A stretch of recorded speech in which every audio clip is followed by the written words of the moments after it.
নারী জন্মসূত্রে কারোর কন্যা, ধর্মসূত্রে কারোর পত্নী, আর কর্মসূত্রে কারোর মা। আমাদের মনে এই ছবি আঁকা রয়েছে একজন নারীকে নিয়ে, তাই না? একটা অতুলনীয় ভূমিকা রয়েছে নারীদের আমাদের জীবনে, আর নারী ছাড়া আমরা কিছুই নই। কিন্তু অধিকার, সেখানে আমরা একটা ভুল করে বসি।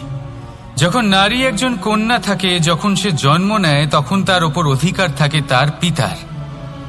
আর তারপর যখন বিয়ে হয়ে যায়, তখন তার অস্তিত্বের ওপর অধিকার থাকে তার স্বামীর। আর যখন তিনি মা হন, তখন নিজেই তিনি জীবনের সমস্ত অধিকার দিয়ে দেন তার সন্তানকে। কিন্তু আমরা কি কখনো এটা ভেবেছি এই জীবন হলো তার নিজের? যে নারী সবার কল্যাণ করছেন, তার জীবনের অধিকারও তার কাছেই থাকা উচিত, তাই না? তার নিজের জীবনের সিদ্ধান্ত সে নিজেই নিতে পারেন, নিজেই নিজের ভাগ্যের রচয়িতা হতে পারেন। আর এর জন্য আমাদের নিজেদের পাল্টাতে হবে, দৃষ্টিভঙ্গি পাল্টাতে হবে। কারণ এই ধারণা সেটা আজ বা কালকের ব্যাপার নয়, এটা ঘটে চলেছে বহু বছর ধরে, আর চলতেই থাকবে যদি আমরা এটা না বদলাই। আর এটা তখনই সম্ভব হবে যখন আমরা নিজেদের মধ্যে পরিবর্তন আনব। তাই আজকের পর থেকে, এই মুহূর্ত থেকে, কোনো নারীর ওপর অকারণ অধিকার স্থাপনের আগে সহস্রবার ভেবে দেখবেন। কারণ যখন নারী নিজের অধিকার কেড়ে নিতে বাধ্য হবেন, তখন শুধু এবং শুধুমাত্র বিনাশই ঘটবে। আর কি করেন? ওনাদের মাথায়, ওনাদের খোপায় মালা পরিয়ে দিয়ে ভাবেন যে ওনারা হলেন তাদের পায়ের ধুলোর সমান। একজন নারীর সম্মান ভঙ্গ করেন, তাদের দাসী মনে করেন। ভুলবেন না, যত্র নারী আস্ত পূজ্যন্তে রমন্তে তত্র দেবতা। অর্থাৎ যেখানে নারীকে পুজো করা হয়, সেখানে ঈশ্বর বাস করেন। আর যেখানে নারীকে অপমান করা হয়, সেখানে ঈশ্বর এবং ভাগ্য এই দুই রুষ্ট হয়। মনে রাখবেন, যদি নারী কল্যাণকারী হতে পারেন, তাহলে নারী মহাচণ্ডী রূপও ধারণ করতে পারেন। যদি একজন নারী মাতা হয়ে জন্মদান করতে পারেন, তাহলে নারী মৃত্যু হয়ে বিনাশও করতে পারেন। যেখানে নারী অপমানিত হবেন, সেখানে মহান ভারতও মহাভারতের পথে অগ্রসর হতে পারে। তাই মনে রাখবেন, নারীর অপমান যেন কখনোই না ঘটে। আর যদি কোথাও নারীর অপমান হয়, তার অর্থ হলো আপনার বিনাশ আপনার দিকেই আসছে। আর এটা হলো তার প্রথম পদক্ষেপের প্রথম পদধ্বনি। রাধা রাধা, ধন্য তুমি রাধা। আর ধন্য এই সংসারের প্রত্যেক নারী যারা নিঃস্বার্থভাবে ভালোবাসেন, এক মায়ের রূপে, এক স্ত্রী রূপে, এক বোন, এক পুত্রী রূপে। ধন্য আপনারা সকলে। আমাদের এই দিবস, এটা শুরু হয় সূর্যোদয়ের সাথে, জীবনের জন্মের সাথে। কিন্তু শুধুমাত্র সূর্য পর্যাপ্ত নয়, সূর্য উদিত হন উষার সাথে, থাকেন কিরণের সাথে, আর অস্ত হয়ে যান সন্ধ্যার সাথে। এই সংসারে যেই পুরুষ থাকুক না কেন, তারা জন্ম নেন মায়ের গর্ভ থেকে। তার জীবন অতিবাহিত হয় নিজের বোনের সাথে, আর অবশেষে তিনি পাশে পান একজন স্ত্রীকে, একজন পুত্রীকে। শরীরের যেমন আত্মাকে প্রয়োজন হয়, মনের যেমন চেতনার প্রয়োজন হয়, রোগের ঔষধের প্রয়োজন হয়, তেমন ভগবানেরও ভক্তির প্রয়োজন হয়। এই সংসারের প্রত্যেক পুরুষ নারীকে ছাড়া অপূর্ণই থাকবেন। সেই জন্যই তো শিবের পূর্বে গৌরী, রামের পূর্বে সীতা মায়ের এবং নারায়ণের পূর্বে লক্ষ্মীর নাম নেওয়া হয়। আর সেই জন্যই রাধা হল কৃষ্ণের প্রাণ,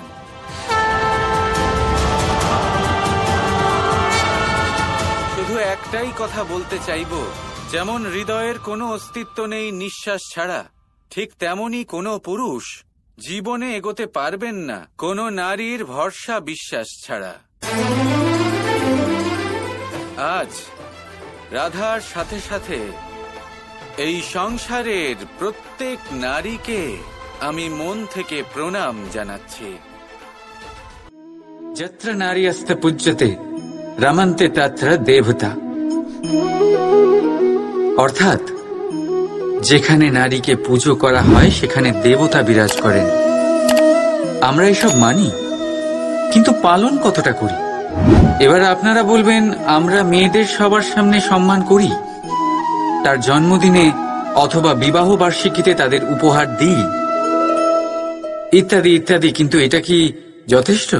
এবার ভাবুন, একজন নারী নিজের স্বামীর জন্য, নিজের পিতার জন্য, নিজের পুত্রের জন্য, নিজের ভাইয়ের জন্য কি না করেন, আর আমরা তাকে কি শুধুমাত্র একটা উপহার দিয়ে সন্তুষ্ট করতে পারি? নারীদের স্বর্ণ অলংকারের কোনো প্রয়োজন নেই, দামি বস্ত্রেরও প্রয়োজন নেই, তার চাই আপনার থেকে সম্মান, সকলের সামনেও এবং একান্তেও। তার চাই আপনার সময়, আপনার স্নেহস্পর্শ, আর একটু চেষ্টা যাতে আপনি তাকে বোঝাতে পারেন যে হ্যাঁ, আপনার জীবনে ওনার স্থান আছে, সমান অংশ আছে। তখনই আপনি বলতে পারবেন, যত্র নারীস্তে পূজ্যতে রমন্তে তত্র দেবতা। রাধা রাধা।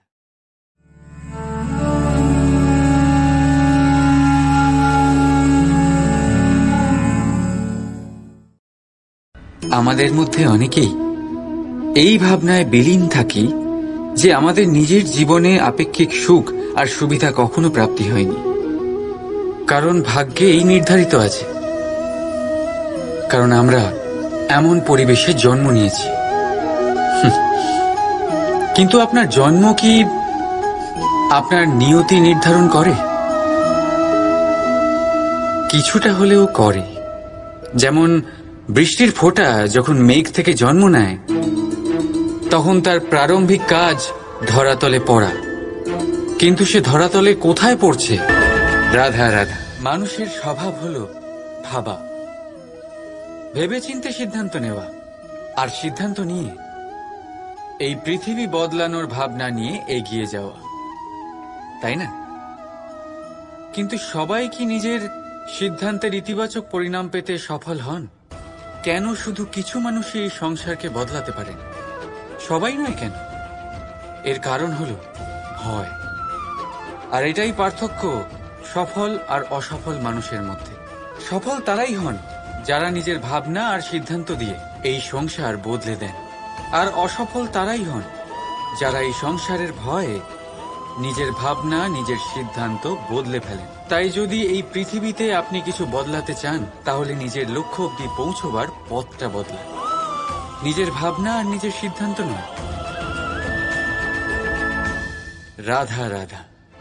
আমাদের মধ্যে অনেকেই এই ভাবনায় বিলীন থাকি যে আমাদের নিজের জীবনে আপেক্ষিক সুখ আর সুবিধা কখনো প্রাপ্তি হয়নি, কারণ ভাগ্যে এই নির্ধারিত আছে, কারণ আমরা এমন পরিবেশে জন্ম নিয়েছি। কিন্তু আপনার জন্ম কি আপনার নিয়তি নির্ধারণ করে? কিছুটা হলেও করে। যেমন বৃষ্টির ফোঁটা যখন মেঘ থেকে জন্ম নেয়, তখন তার প্রারম্ভিক কাজ ধরাতলে পড়া, কিন্তু সে ধরাতলে কোথায় পড়ছে সেটা নিশ্চিত। রাধা রাধা। यदा यदा हि धर्मस्य ग्लानिर्भवति भारत अभ्युत्थानं अधर्मस्य तदात्मानं सृजाम्यहम्। যখন যখন পৃথিবীতে পাপ বাড়ে, ধর্মের হানি হয়, তখন তখন আমি আসি। এটা তো আপনারা সবাই জানেন, কিন্তু এটা কখনো ভেবে দেখেছেন যে কেন আমি এই মর্তলোকের প্রাণী হিসেবেই অবতীর্ণ হই? কেন আমি মানুষ রূপে আপনাদের মাঝেই থাকি? আজ বলছি, সংসারে পাপ আর পুণ্য সমতা বজায় রাখে, কিন্তু যখন পাপ তার সীমা পার করে যায় আমাকে আসতেই হয়। কারণ এই যে আপনারা আমাকে বিস্মৃত হন। আশ্চর্য হবেন না, আমি আপনাদের মধ্যেই থাকি, শুধু আপনারা নিজেদের অন্তরে থাকা পরমাত্মাকে বিস্মৃত হন। এই জন্য আমাকে আসতে হয় আপনাদের এটা বলতে, সমস্ত শক্তি আপনাদের মধ্যেই আছে। কিন্তু আপনারা কি করেন? আমাকে সম্মান করেন, আমাকে পুজো করেন আর শক্তি প্রার্থনা করেন, বিভিন্ন রকমের চাহিদা আমার সম্মুখে রাখেন। আমার আপনার শ্রদ্ধায় কোনো আপত্তি নেই। আমার আপত্তি আছে সেই ভাবনায় যা আপনাকে দুর্বল করে দেয়। পরমাত্মার ওপর শ্রদ্ধা রাখুন, কিন্তু নিজের আত্মার ওপরও বিশ্বাস রাখুন, কারণ এই সংসারে এমন কিচ্ছু নেই যা আপনারা করতে পারবেন না। প্রতি নরের মধ্যে নারায়ণ বিরাজ করেন, আর প্রতি নারীর মধ্যে লক্ষ্মী। তাহলে চিনুন নিজের অন্তরের নারায়ণকে আর বদলে দিন সময়ের চক্রব্যূহ। আমি খুশি হব জেনে আমার অবতীর্ণ হওয়ার বাস্তবিক প্রয়োজন আপনারা বুঝতে পেরেছেন। এখন শঙ্কা ত্যাগ করে শঙ্কর হয়ে যান, না হলে পাথরের মতো বেঁচে থাকতে হবে। রাধা রাধা। কখনো আপনারা ভেবেছেন এই সংসারে আমরা কার সাথে সবচেয়ে বেশি জড়িত? আপনারা কেউ বলবেন মাতা পিতা, কেউ বলবেন মিত্র, কেউ বলবেন স্ত্রী, আর কেউ বলবেন সন্তান। কিন্তু না, যদি এই সংসারে কারোর সাথে আমরা জড়িত থাকি তাহলে তা সময়। সময়ই আমাদের অতীত, সময়ই আমাদের বর্তমান, আর সময়ই আমাদের ভবিষ্যৎ। আর আমরা কি করি? সব থেকে বেশি জড়িত সময়কে, সবচেয়ে বহুমূল্য সম্পত্তিকে আমরা নষ্ট করে দিই। রাধা রাধা। সমস্ত সম্পর্কের ভিত হলো অটুট বিশ্বাস। এখন প্রশ্ন এই যে বিশ্বাস কাকে করা যায়? এটা বুঝতে গেলে আপনাকে আগে বুঝতে হবে যে বন্ধনে কাজে লাগে যে দড়ি, সেটা বানানো কি করে হয়। প্রত্যেক দড়িতে 3টি সুতো থাকে, যেগুলি একে অপরের সাথে জড়ানো থাকে। ব্যাস, বিশ্বাসের সাথেও ঠিক এটাই হয়। যদি আপনি তার সাথে বিশ্বাসের বন্ধনে জড়ান, যে আপনার জীবনের এই 3টি সুতো জানেন, বোঝেন। প্রথম, আপনার হাসির পেছনে লুকোনো আপনার কষ্ট। দ্বিতীয়, আপনার ক্রোধের পেছনে লুকোনো আপনার প্রেম। আর তৃতীয়, আপনার মৌনতার আড়ালে লুকোনো আপনার শব্দের আগ্নেয়গিরি, আপনার অসহায়তা। যে ব্যক্তি আপনার জীবনের এই 3টি সুতো, এই 3টি কথা জানেন, যদি তার সাথে আপনি বিশ্বাসের বন্ধনে জড়ান, তার সাহায্যে জীবনের বড় বড় বাধা অতিক্রম করতে পারবেন। রাধা রাধা। উড়তে কে না ভালোবাসে? সাফল্যের মহা আকাশে গমন করতে কে না চায়? সবাই চায়। সবাই চায় যে এই সংসারে তাদের নাম, তাদের পরিচয় সব থেকে ওপরে থাকবে, যে তাদের নাম ইতিহাসে স্মরণীয় হয়ে থাকবে। কিন্তু সবার নাম ইতিহাসে লেখা হয় না। কিছু মানুষ নাম অর্জন করেও অনামী রয়ে যান। কেন?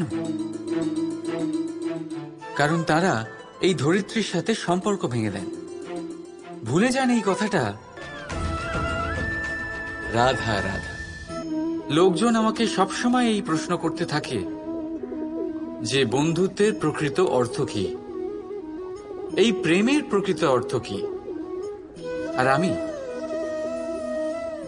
শুধু হেসে যাই, কারণ এটা সেরকমই প্রশ্ন যেন কেউ জিজ্ঞেস করছে যে অনর্থের অর্থ কি। অনর্থ যখন হয়েই গেছে তখন তার অর্থ জেনে কি হবে। ঠিক সেইভাবেই সেই বন্ধুত্বের অর্থ কি, যাতে আপনার কোনো মতলব আছে, আর সেই প্রেমের অর্থ কি, যাতে আপনার কোনো স্বার্থ আছে। এই দুই ভাব এমনই যাতে আপনার কিছু চাওয়া উচিত নয়, শুধুই দেওয়া উচিত। আপনার সময়। রাধা রাধা। আমরা মানুষেরা একসাথে থাকি, আনন্দ কষ্ট মিলেমিশে ভাগ করে নিই, প্রয়োজনে একে অপরের সাহায্য করি, সহায়তা নিও। কিন্তু সবসময় সাহায্য নেওয়া কি উচিত? এবার আপনাদের মধ্যে কেউ বলবেন একদমই উচিত, এতে ক্ষতি কি আছে? মানুষই তো মানুষের কাজে আসবে। একদম ঠিক বলেছেন আপনি, কিন্তু সব সময় সাহায্য নেওয়া একেবারেই উচিত নয়। কারণ যদি কথায় কথায় সাহায্য নেওয়া অভ্যেসে দাঁড়িয়ে যায়, তাহলে আপনি নিজে দুর্বল হয়ে পড়বেন। নিজেই সমস্যার সমাধান না করে আপনি কথায় কথায় অন্যদের থেকে সাহায্য নেবেন। আর দ্বিতীয়ত, সহায়তার সাথেই জড়িয়ে থাকে উপকারের আভার। তাই যার থেকে সাহায্য নিয়েছেন তার কাছে আপনাকে নত হয়ে থাকতে হবে। এই জন্য বিপদের দিনেও ভেবে চিন্তে সাহায্য নিন, কারণ বিপদ তো কিছুদিন পর কেটে যাবে, কিন্তু সেই উপকারের ঋণের ভার জীবনভর আপনার সাথে থাকবে। রাধা রাধা। যবে থেকে মানুষের জন্ম হয়েছে জ্ঞাতি পরিচিতির। আর আজকের যুগে ব্যক্তির মূল্যায়ন করা হয় এইটা দেখে যে তার পরিচয় কার সাথে যুক্ত, তার পরিচয় কোন স্তরে আছে। তাই তো আপনার আশেপাশেও এরকম অনেক মানুষ আছে যে নিজের পরিচয়ের জোরে নিজের কাজ করিয়ে নেয়। এমন অনেক মানুষ আছে যে নিজের পরিচয় দিয়ে কাজ পেয়ে যায়, ধন অর্জন করে। কিন্তু আপনি একটু ভেবে দেখুন, এটা কি ঠিক? পরিচয়ের ভিত্তিতে পাওয়া কাজ আপনার সাথে ততক্ষণ থাকবে যতক্ষণ আপনার তার সাথে মধুর সম্পর্ক থাকবে। সম্পর্কে ছেদ হলেই কাজ বেরিয়ে যাবে আপনার হাত থেকে। তাহলে কি করা যায়? এর উত্তর হলো কাজ। নিজের কাজ মন দিয়ে করুন, নিজের কাজ নিশ্চিত হয়ে করুন, কারণ পরিচয়ের ভিত্তিতে পাওয়া কাজ বেশি সময় থাকবে না, কিন্তু কাজ থেকে পাওয়া পরিচয় যুগ যুগান্তর ধরে থাকবে। রাধা রাধা। মানুষ যখন জন্মগ্রহণ করেন আর মানুষ যখন এই সংসার ত্যাগ করে চলে যান, এর মধ্যভাগকে জীবন বলা হয়। আর এই জীবনে সবাইকে লড়াই করতেই হয়, কখনো শিক্ষার জন্য, কখনো কাজের জন্য, কখনো বা বাস্তবে যুদ্ধ করতে হয়। কিন্তু এই লড়াইয়ের সম্মুখীন হওয়ার জন্য প্রকৃতি আমাদের আরো একটা গুণ প্রদান করেছে, প্রয়াস। কখনো কোনো ছোট বালককে দেখেছেন? না কিছু বলতে পারে, না কিছু বুঝতে পারে, কিন্তু নিজের হাঁটুতে ভর দিয়ে সারা বাড়ি ঘুরে দেখার প্রয়াস করে।